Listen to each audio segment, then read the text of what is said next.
Subscribe करें गुरुजी world और bell icon को प्रेस करें सबसे पहले सिलेक्शन के लिए। दोस्तों आज की यह वीडियो हिंदी के टॉप ट्रेंडिंग जबरदस्त टॉपिक यानी विराम चिन्ह पर आधारित होगी।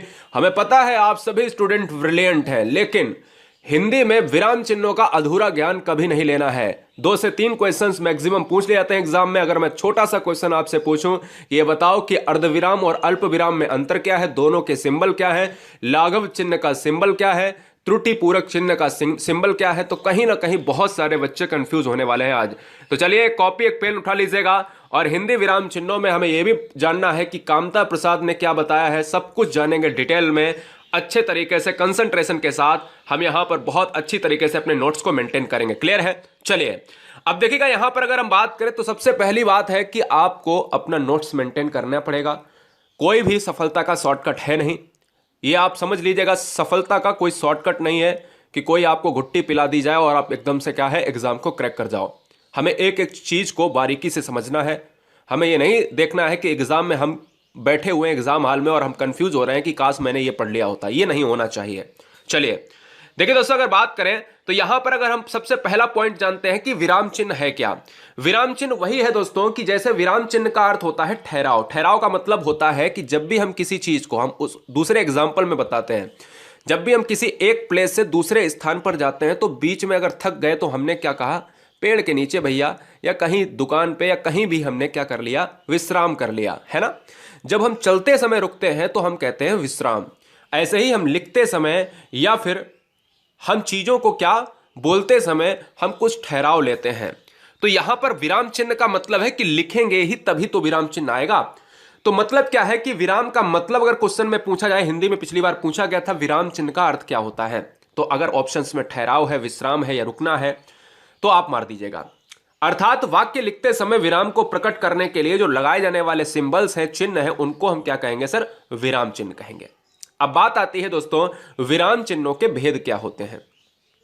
तो समझिएगा, यहां से एक क्वेश्चन बनता है जो हर बार पूछा जाता है।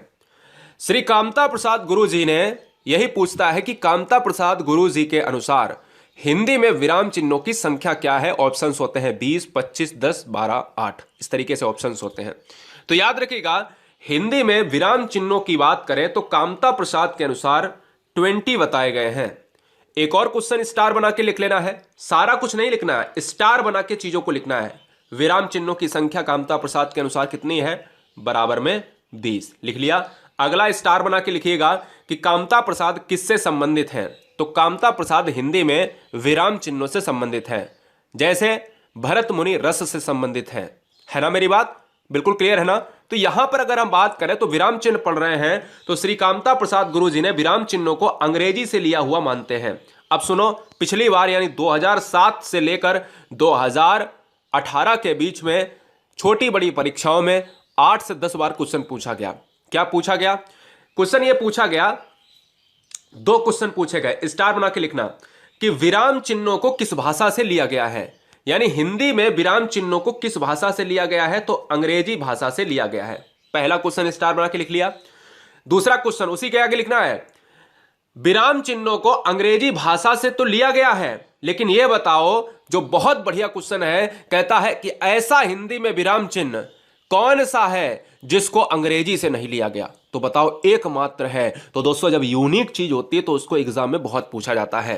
तो याद रखो कि श्री कामता प्रसाद गुरु जी ने विराम चिन्हों को कहां से लिया है। पहला क्वेश्चन अंग्रेजी से लिया है। दूसरा क्वेश्चन वह कौन सा है जो अंग्रेजी से नहीं लिया गया है, पूर्ण विराम, यानी फुल स्टॉप की बात करते हैं, जो पूर्ण विराम होता है, ये वाला पूर्ण विराम है ना। फुल स्टॉप छोड़ो आप, यह पूर्ण विराम दोस्तों, जहां पर हम पूरी तरीके से रुक जाते हैं। तो 2 क्वेश्चन ये हो गए। तीसरा क्वेश्चन ये कि कामता प्रसाद जी ने कितने बताए हैं विराम चिन्ह, तो 20। चौथा क्वेश्चन ये कि कामता प्रसाद संबंधित किससे हैं, विराम चिन्हों से। 4 क्वेश्चन हो गए। इसी स्लाइड में 4 क्वेश्चन हो गए, चारों स्टार बना के पॉइंट में लिख लो। क्लियर है? अब हमें यह देखना है कि हमें विराम चिन्ह पढ़ने कितने हैं। विराम चिन्ह एक्चुअल में 18 से 20 होते हैं, लेकिन एग्जाम में कौन कौन से पूछे जाते हैं हम उनको ही पढ़ेंगे, टेंशन मत लेना। अब देखो यहां पर कुछ विराम चिन्ह आपको दिख रहे होंगे, अल्प विराम, अर्ध विराम, स्क्रीनशॉट ले लेना। पूर्ण विराम, उप विराम, विस्मयादि बोधक, प्रश्नवाचक, कोष्टक, योजक, अवतरण, लाघव, आदेश, रेखांकन, लोप, पुनरुक्ति, या फिर जो है इसको जो हम कहते हैं रिपीट पॉइंटर सिंबल, और इसको यहां पर त्रुटि पूरक। ये बहुत एग्जाम में पूछा जाता है ये वाला, ठीक है ना, त्रुटि पूरक पूछा जाता है, और एग्जाम में ये वाला लाघव चिन्ह बहुत पूछा जा रहा है इस समय। क्लियर है। और यहां पर 15 के बाद जो है 16, 17, 18, तो 16, 17, 18 जो होते हैं इनमें से दोस्तों किस तरीके से, अभी ये लिखना मत, अब यहां से समझने की कोशिश करिएगा कि अल्प विराम और अर्ध विराम में फर्क क्या है। बहुत ध्यान से सुनिएगा, अल्प विराम और अल्प विराम में और अर्ध विराम में फर्क क्या है, दोनों में कंपैरिजन करें तो क्या सिंबल उनके होते हैं और कहां कहां पर लगता है। तो सबसे पहला क्वेश्चन तो यही पूछता है कि अल्प विराम का सिंबल क्या होता है। तो अल्प विराम का गाइस जो सिंबल होता है वो होता है ये वाला छोटा कामा, है ना। अल्प का मतलब छोटा, इस तरीके से याद कर लेना है। जहां थोड़ी सी देर रुकना पड़े वहां अल्प विराम चिन्ह का प्रयोग किया जाता है, अर्थात एक से अधिक वस्तुओं को दर्शाने के लिए अल्प विराम चिन्ह इसका प्रयोग होता है, यानी किसका, यानी इसका प्रयोग होता है। यह क्या है, यह अल्प विराम है, किसके लिए, थोड़ी देर के लिए रुकना पड़े, और क्या है, जब 2-3 वस्तुएं हों या 2 से अधिक वस्तुएं हों उनके कंपैरिजन के लिए, है ना। मेरी बात समझ रहे ना। जैसे राम, सीता, लक्ष्मण, हनुमान, राम, मोहन, श्याम, हनुमान, राम, सीता, गीता, मीना, इस तरीके से जब भी हम 4 दोस्त या 4 सहेलियां होते हैं या 4 लोग होते हैं या 4 मंडली होती है तो उसमें हम कामा को दर्शा के दोस्तों हम आगे नहीं लिखते हैं। तो ये क्या है, ये है दोस्तों आपका अल्प विराम है गाइस। क्या है, अल्प विराम है। क्लियर है। अब ये देखना होगा कि अल्प विराम और अर्ध विराम यानी सेमी कॉलन में फर्क क्या है। देखो, अगर मैं थोड़ी देर के लिए इस ऊपर वाली बिंदी को हटा देता हूं तो ये देखो अल्प विराम बन जाता है ना, अल्प विराम बन जाता है। लेकिन अल्प विराम तो मैं पढ़ चुका हूं, तो अर्ध विराम क्या है, अर्ध विराम वो है कि जहां अल्प विराम की अपेक्षा कुछ अधिक, मतलब ये कह रहा है कि यह बड़ा है, मतलब अल्प विराम छोटा था, अर्ध विराम बड़ा है। यही ट्रिक याद रखना, अर्ध विराम बड़ा है, अल्प विराम छोटा है तो अल्प विराम सबसे कम समय, अर्ध विराम थोड़ा बड़ा है तो अल्प से कुछ अधिक समय। मेरी बात समझ रहे ना। जहां अधिक समय तक देर तक रुकना पड़े वहां अर्ध विराम कहते हैं। जैसे क्या, जैसे सूर्यास्त हो गया, लालिमा का स्थान कालिमा ने ले लिया। अब मेरी बात सुनो, मेरी बात सुनो गाइस, यहां पर क्वेश्चन में इस तरीके से पूछा जाता है। क्वेश्चन ये तरीके से, अगर मैं थोड़ी देर के लिए क्वेश्चन ही इसको बना देता हूं और क्वेश्चन बना के मैंने ऑप्शन ए दे दिया, ऑप्शन बी दे दिया, ऑप्शन सी दे दिया, ऑप्शन डी दे दिया, मैंने कह दिया आपसे कि इसमें सूर्यास्त हो गया और लालिमा के बीच में यूज होने वाला, प्रयोग होने वाला विराम कौन सा है, तो आपके पास अल्प विराम होगा, अर्ध विराम होगा, तब तो कंफ्यूज हो जाओगे ना। लेकिन अब तो कंफ्यूज नहीं होगे जब याद रखो कि जब 2 चीजें आपको दी हो, ऊपर भी नीचे भी, ऊपर भी नीचे भी, तो आप लगाइए अर्ध विराम। ठीक है। जब केवल नीचे दिया है तो आप लगाइए अल्प विराम, छोटा है तो छोटा, अर्ध मने थोड़ा सा बड़ा, और ये हो जाएंगे दोनों सिंबल। क्लियर है, कोई डाउट। क्वेश्चन मैंने क्या लिखाया था, कौन सा विराम चिन्ह अंग्रेजी भाषा से नहीं लिया गया है, तो आपने कहा था फुल स्टॉप यानी पूर्ण विराम। क्लियर है। जब वाक्य खत्म हो जाता है गाइस, तब वाक्य के अंत में पूर्ण विराम लगा दिया जाता है। जिस तरीके से हम अपनी यात्रा को स्टार्ट करते हैं, हम कहते हैं हरिद्वार जाना है, मध्य प्रदेश से हरिद्वार जाना है, उत्तर प्रदेश से हरिद्वार जाना है, राजस्थान से हरिद्वार जाना है, तो बिहार से हरिद्वार जाना है। मैं क्या कहता हूं, मैं ये कहता हूं कि भाई जहां से जाना है और जाना हरिद्वार है, खत्म हो गई बात। और खत्म होने का मतलब है कि उसके आगे नहीं जाना। यात्रा खत्म तो मतलब वापस आना। अब यहां पूर्ण विराम को लिखते समय हमने कहा कि जब कोई चीज लिख रहे होते हैं तो हमें आगे की लाइन, जैसे राम खाना खाता है, इसके आगे नहीं पता कि राम खाना खाने के बाद क्या कर रहा है, वाक्य खत्म, तो यहां पर क्या लग गया, लास्ट में ये लग गया। मोहन स्कूल जाता है, मतलब काम खत्म हो गया, यहां पर लगा दिया, तो यहां पर मुझे आगे की मतलब नहीं है। तो पूर्ण विराम का मतलब है कि जब भी कोई चीज पूरी तरीके से खत्म हो जाए और आगे की बात ना की जाए, पूरा वाक्य खत्म हो जाए, पूर्ण विराम लग जाता है। अब एक कॉलन होता है, एक होता है कॉलन उपविराम, बहुत बार पूछा गया। जब किसी कथन को अलग दिखाना हो तो वहां पर उपविराम चिन्ह का प्रयोग करते हैं। जैसे प्रदूषण एक अभिशाप है, आपने बहुत जो है अपने एग्जाम में 10th 12th में इन पर निबंध भी लिखा होगा कि विज्ञान वरदान है या अभिशाप है, प्रदूषण एक अभिशाप है। तो मतलब क्या है, यहां पर जो प्रयोग होने वाले ये दो सिंबल्स हैं, इनमें क्या है, इनमें दोस्तों आपका यूज हुआ है उपविराम, कॉलन यूज हुआ है। मेरी बात समझ रहे ना, उपविराम या कॉलन यूज हुआ है, इस चीज को आप याद रखें। आगे हम बात कर रहे हैं दोस्तों विस्मयादिबोधक, जो काफी बार एग्जाम में पूछा गया क्वेश्चन है, जिसका सिंबल आप देख सकते हो, ये वाला सिंबल है गाइस, ठीक है ना, जिसको हम कहते हैं इंटरजेक्शन। आप देखो यहां पर क्वेश्चन कैसे पूछता है, क्वेश्चन में केवल आपको एग्जाम्पल देता है। एग्जाम्पल में जैसे एग्जाम्पल में यह पूछता है कि हाय वह मर गया, निम्नलिखित वाक्य में से कौन सा विराम यूज हो गया है। तो आपको याद रखना है कि यह जो विराम चिन्ह होता है ना, विस्मय बोधक चिन्ह होता है। और मैं इसको पूरी तरीके से बता देना चाहता हूं कि जब भी यह विराम चिन्ह प्रयोग होगा आपके एग्जाम में, तो क्या है, विस्मयादिबोधक चिन्ह का प्रयोग वाक्य में हर्ष, विषाद, विस्मय, घृणा, हमें खुशी है, या हमें जो है विषाद का मतलब होता है, यहां विवाद लिखा है कोई बात नहीं, या हमें जो है बहुत दुखी है, विषाद लिख लेना, ठीक है ना, हम बहुत दुखी, विषाद का मतलब होता है दुख, विस्मय की बात करना, विस्मय का मतलब होता है आश्चर्य, हम किसी से घृणा करते हैं, हम आश्रय करते हैं, ठीक है ना, हम करुणा करते हैं, भय है। तो मतलब क्या है कि इन सभी पॉइंटों को लिख लेना है, और इन सभी पॉइंटों का जब भी हम यूज करेंगे तो इस चिन्ह का इंटरजेक्शन का प्रयोग होगा।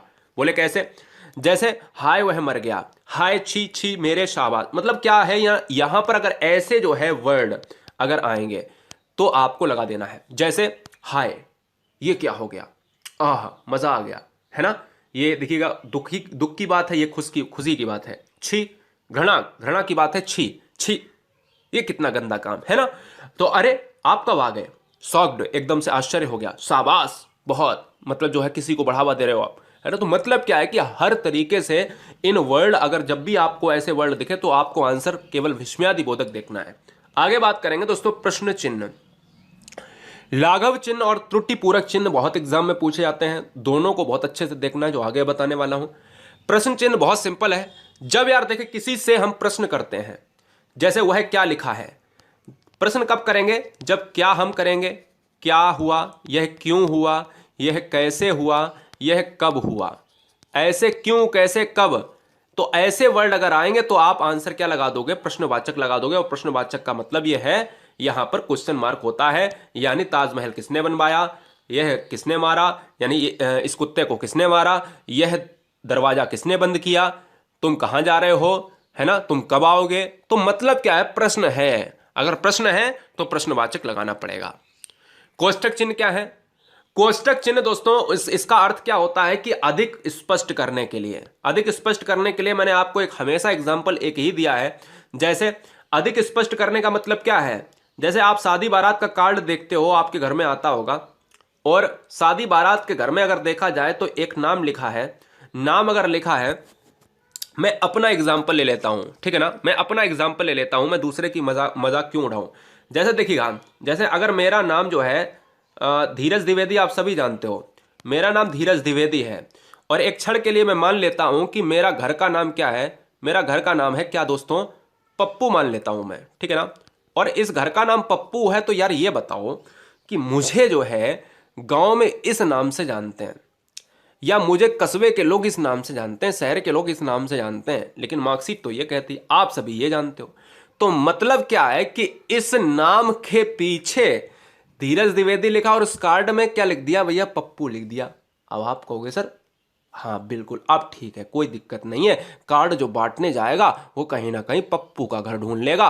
यानी अब आप कंफर्म हो गए होंगे कि इस धीरज द्विवेदी को कितना स्पष्ट किया गया है उस ब्रैकेट में, जो ब्रैकेट लगाया था पप्पू, है ना, मेरी बात समझ रहे ना, हाँ जी बहुत बढ़िया। तो समझ गए ना, बिल्कुल समझ में आना चाहिए।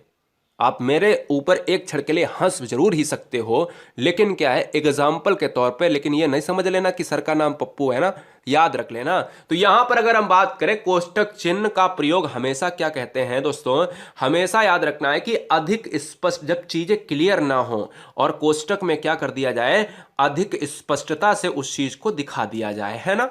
जैसे विश्वामित्र, अब विश्वामित्र दोस्तों यहां पर क्या है, विश्वामित्र जो है क्रोध में कांपते हुए ठहर जा, क्रोध में कांपते हुए कह रहे हैं कि ठहर जा, है ना। ठहर जा मतलब क्या है कि विश्वामित्र जो है उनका स्वभाव कैसा है, अब वो प्रफुल्लित है ये पता ही नहीं चल रहा, लेकिन कोष्टक में यहां पर क्या है, कोष्टक में यहां पर लिख दिया है कि उनका स्वभाव क्या है इस समय हाव भाव चेहरे का क्या है, क्रोध में है, क्रोधित है, और कह रहा है ठहर जा, है ना। तो मतलब क्या है, और ठहरे नहीं तो फिर क्या, गला उड़ जाएगा। योजक चिन्ह कई बार पूछा जाता है, द्वंद्व समास में ये योजक चिन्ह हमेशा यूज होता है। योजक चिन्ह का प्रयोग समस्त पदों में के मध्य में किया जाता है। जैसे जैसे अगर बात करें दोस्तों माता पिता, माता पिता की बात करी तो कौन सा समास हो जाएगा, आपने कहा द्वंद्व हो जाएगा। योजक चिन्ह को हम अगर देखा जाए तो इसको हम निर्देशक चिन्ह भी कहते हैं क्या, बताइए फटाफट। सुख दुख में बीच में लगा है, लाभ हानि में, दिन और रात में, यश और अपयश में, और तन मन धन में। तो आप ये कह सकते हो कि इसके बीच में जो यूज हुआ है, ये वाला चिन्ह जो यूज हो रहा है बीच में, तो यहां पर क्या है, सभी में योजक चिन्ह का प्रयोग हुआ है, इसलिए इसको हाइफन कहते हैं। और इसका यूज जो सिंबल है ना, ये साहब जरूर देख लेना, क्योंकि ये सिंबल जो है बहुत बार एग्जाम में पूछा गया है।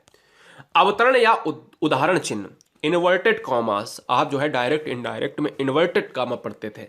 अगर मैं आपसे ये कह दूं कि इन्वर्टेड कामा का सर ये हिंदी में अर्थ क्या होता है, बहुत सारे बच्चे कंफ्यूज हो जाएंगे, लेकिन आज तो पता चल गया इन्वर्टेड कामा का मतलब होता है अवतरण या उदाहरण चिन्ह, ठीक है ना। अगर देखिए दोस्तों, अगर बात करें कि किसी की कही हुई बात को किसी तरह प्रकट करने के लिए अवतरण चिन्ह का प्रयोग किया जाता है।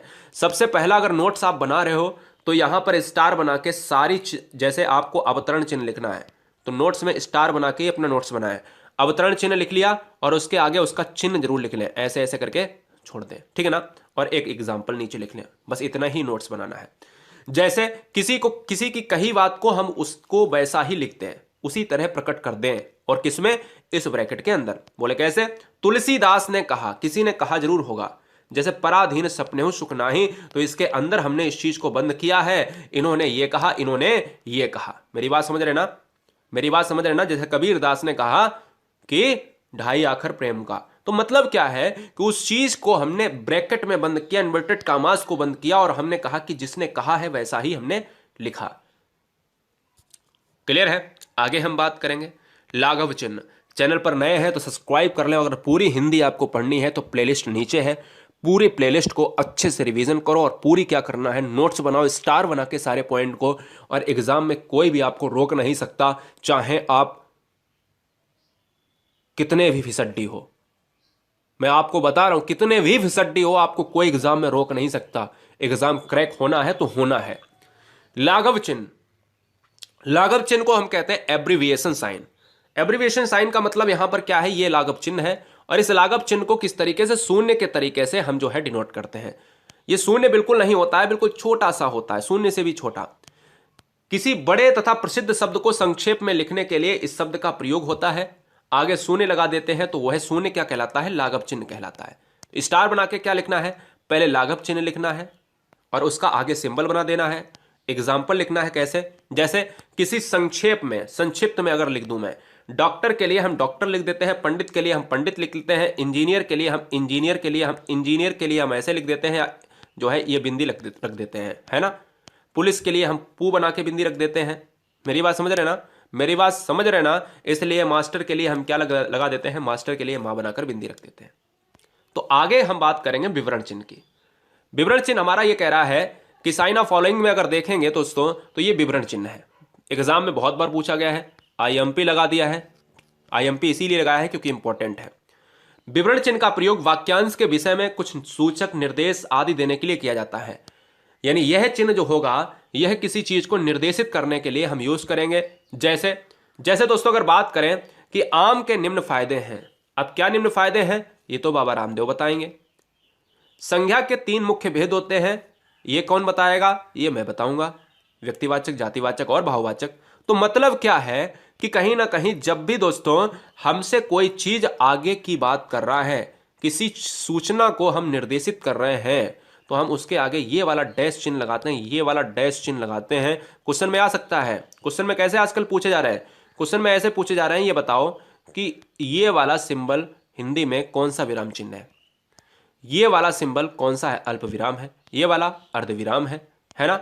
अगर हम ये वाला पूछ ले तो योजक चिन्ह है, अगर मैं ये वाला पूछ दूं, क्या ये वाला पूछ दूं तो क्या है, अवतरण चिन्ह यानी इन्वर्टेड कामा।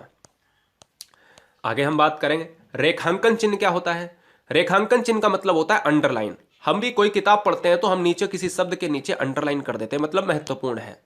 यानी किसी भी वाक्य के महत्वपूर्ण शब्द या पद वाक्य को रेखांकित करने के लिए हम इस रेखांकन शब्द का प्रयोग करते हैं। जैसे जैसे अगर मैंने कहा राम की नगरी अयोध्या है, तो अयोध्या की बात करें दोस्तों, तो इस अयोध्या पर मैंने क्या लिख दिया, हमने अंडरलाइन कर दिया। हमने कुछ ऐसे इंपॉर्टेंट वर्ड होते हैं जिस पर महत्वपूर्ण शब्दों या पदों या वाक्यों को हम अंडरलाइन करते हैं, तो अंडरलाइन का प्रयोग का मतलब है इस क्वेश्चन के लिए ऑप्शन नंबर हमारा क्या चला जाएगा, जो एग्जाम में ऑप्शंस पर होगा, क्लिक कर दोगे आप कि भैया जो महत्वपूर्ण है शब्द उस पर अंडरलाइन। जैसे हरियाणा और उत्तर प्रदेश को यमुना नदी पृथक करती है। गोदान उपन्यास प्रेमचंद्र द्वारा लिखित सर्वश्रेष्ठ कृति है। अब यहां पर अंडरलाइन आपको करना है, कहां पर करोगे, हरियाणा और उत्तर प्रदेश की यमुना नदी, हरियाणा और उत्तर प्रदेश को यमुना नदी पृथक करती है, यमुना नदी पर मैंने नीचे लगा दिया। गोदान उपन्यास प्रेमचंद्र द्वारा लिखित सर्वश्रेष्ठ, अब किसको नीचे कर दिया, प्रेमचंद्र की, प्रेमचंद्र को। तो यहां पर क्या है, ये इंपॉर्टेंट हो गए ना, तो इनके नीचे मैंने अपने आप से लगा दिया है, लगा नहीं था अभी तक, मैंने लगाया है, ठीक है ना, इसको याद रखें। आगे हम बात करें पदलोप चिन्ह, जिसको कहते हैं इंग्लिश में ओमिशन। जब वाक्य अनुच्छेद में कुछ अंश छोड़कर लिखना होता है उसको हम कहते हैं लोप। जैसा कि नाम से ही पता चल रहा है, किसी चीज को लोपित कर दो, किसी चीज को छोड़ दो। यानी अगर आपको पदलोप करना है, कोई चीज छोड़कर लिखना है, जैसे राम ने मोहन को गाली दी डॉट डॉट, मैं सामान उठा दूंगा पर, मैं घर अवश्य चलूंगा पर तुम्हारे साथ नहीं, मतलब कुछ ऐसा है जो सामने वाला जो है समझ तो जाता है लेकिन उसको पूरा नहीं बोला जाता। जैसे राम ने मोहन को गाली दी डॉट डॉट वाली गाली दी, है ना। आजकल जैसे तुम लोग गाली दे रहे हो, पेड कोर्स खरीदने के बाद भी तुम्हारा कुछ नहीं चल रहा है ना, हाँ जी। और आज जो है आप कह रहे हो चोर है चोर है चोर है ना, ये रियलिटी है, ये रियलिटी है। लेकिन एक बच्चे को इस तरीके से एक ऐसा समय आएगा जो कहीं ना कहीं बच्चा समझेगा। और मैंने हमेशा विरोध किया है, मैंने ये हमेशा विरोध किया है, यह समझकर विरोध किया है उन कोचिंग संस्थाओं की, क्योंकि बच्चे ब्रिलियंट हैं लेकिन आप अपने आप को समझने को तैयार ही नहीं हो। क्या कोई भी ऐसा एग्जाम है जो जरूरी ही है कोचिंग को ज्वाइन करना? नहीं साहब। आपने देखे होंगे आईएएस इंटरव्यू के ऑप्शंस में देखे होंगे कि क्या उनसे पूछा जाता है क्या एग्जाम के लिए कोचिंग जरूरी है, तो बोलते हैं सेल्फ स्टडी जरूरी है। तो देश का नंबर 1 जो आपका एग्जाम होता है, सबसे कठिन एग्जाम होता है, महीनों एग्जाम चलता है आईएएस के लिए, तो आप सभी समझते हो सबसे कठिन एग्जाम। आप तो एक दिन में एक पेपर दे के चले जाते हो, नौकरी लग जाती है। अब आप कहोगे सर ये तो गलत बात है, हमें पता है ब्रिलियंट हो लेकिन एक दिन में नौकरी मिल जाती है, लेकिन क्या है हमारी सरकारें साथ नहीं देती, उस वैकेंसी को फंसा देती हैं। इसमें आपकी गलती नहीं है, हमारी गलती नहीं है, सरकारों की गलती है, करप्शन हो जाता है बीच में। तो मतलब यह है कि हमारा कहने का मतलब है कि महीनों एग्जाम चलता है। आप देखिए आईएएस का पैटर्न उठा के, मेंस का एग्जाम लिखते लिखते महीने बीत जाते हैं उसको, आज भी है, 2 भी, कल 3 एग्जाम, परसों 3 एग्जाम, 6 एग्जाम लगे हुए हैं, ऐसे पेपर होते हैं। तो इसलिए कठिन एग्जाम के लिए भी स्टडी आप सेल्फ कर सकते हो। तो ये तो बहुत सिंपल है यार। पुनरुक्त सूचक यहां पर अगर बात करें तो रिपीट पॉइंटर, रिपीट पॉइंटर का प्रयोग लिखे गए वाक्य के अंश को दोबारा लिखने के बचने से के लिए किया जाता है। जैसे अगर हम बात करें दोस्तों, यहां पर कोई भी एग्जाम्पल जो है आपको हम प्रैक्टिस सेट में करा देंगे, टेंशन मत लेना, प्रैक्टिस सेट में करा देंगे। यहां पर हमने एग्जाम्पल जो है नहीं लिया है, लेकिन आपको क्या करना है, आपको अपने स्टार पॉइंट में लिखना है पुनरुक्ति सूचक, ठीक है ना, और उसके आगे सिंबल लिख लेना है कौन सा, ये डबल वाला। ये डबल है, ये अगर एक कर दोगे तो अल्प विराम है, और ये डबल कर दोगे तो पुनरुक्ति सूचक हो जाएगा। आगे हम बढ़ेंगे, बहुत इंपॉर्टेंट क्वेश्चन, बहुत इंपॉर्टेंट पॉइंट आता है दोस्तों, ये बहुत इंपॉर्टेंट है। मैंने यही कहा था स्टार्टिंग में, वीडियो स्टार्ट करने से पहले, ये इंपॉर्टेंट है। विस्मरण चिन्ह या त्रुटि पूरक चिन्ह, जिसको कहते हैं ऑब्लिवियन साइन, यानी इसका साइन का क्या है, तो स्टार बना के इसको लिखो पहले, और आगे कोष्टक में क्या लिख दो, ये वाला साइन बना दो। यानी विस्मरण चिन्ह का प्रयोग हम लिखते समय किसी शब्द को भूल जाने पर करते हैं। जैसे राम, मैंने लिख दिया, मुझे लिखना था राम बाजार जाएगा, राम बाजार जाएगा, मुझे राम बाजार जाएगा, और मैंने गलती से लिख दिया राम जाएगा। अब मैं ऐसे लिखता हूं तो बाजार मुझे ऊपर नहीं लिखना पड़ता है ना। आपने बहुत बार किया होगा ऐसा कि जैसे कोई चीज लिख रहे हो, आपने भूल गए होगे तो आपने ऊपर लिख दिया होगा। तो ये क्या है दोस्तों, ये क्या है, राम बाजार जाएगा, श्याम और मोहन दोनों घर में रहते हैं, कुछ भी आप कर लो, कुछ भूल गए यहां लिख दिया, कुछ भूल गए यहाँ लिख दिया, कुछ भूल गए यहाँ लिख दिया, कुछ भूल गए यहाँ लिख दिया। सब्सक्राइब करें गुरुजी वर्ल्ड और बेल आइकन को प्रेस करें सबसे पहले सिलेक्शन के लिए।